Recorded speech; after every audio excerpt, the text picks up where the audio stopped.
Welcome to Samba Samba. Enjoy the video. You'll begin by verifying prerequisites. Check Windows Update status and that Ethernet or USB ports function. Once done, pick your method, smartphone hotspot via USB tethering, use a USB Wi-Fi dongle, or bridge another device's connection. Plug the device or connect your phone with a cable.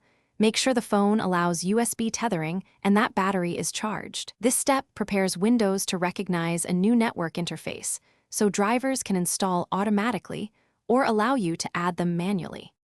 Next, install and configure the connection. Open Settings, go to Network and Internet, then Status to watch interfaces appear. If the device needs drivers, download them on another computer and transfer via USB, or right-click the unknown device in Device Manager and update driver, choose Search automatically.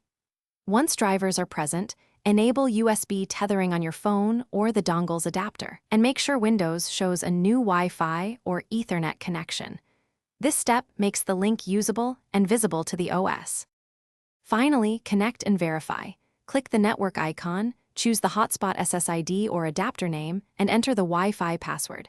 If tethering, you may connect instantly. Once connected, set the network profile to private for easy sharing and confirm IP details with ipconfig/all-in-command prompt.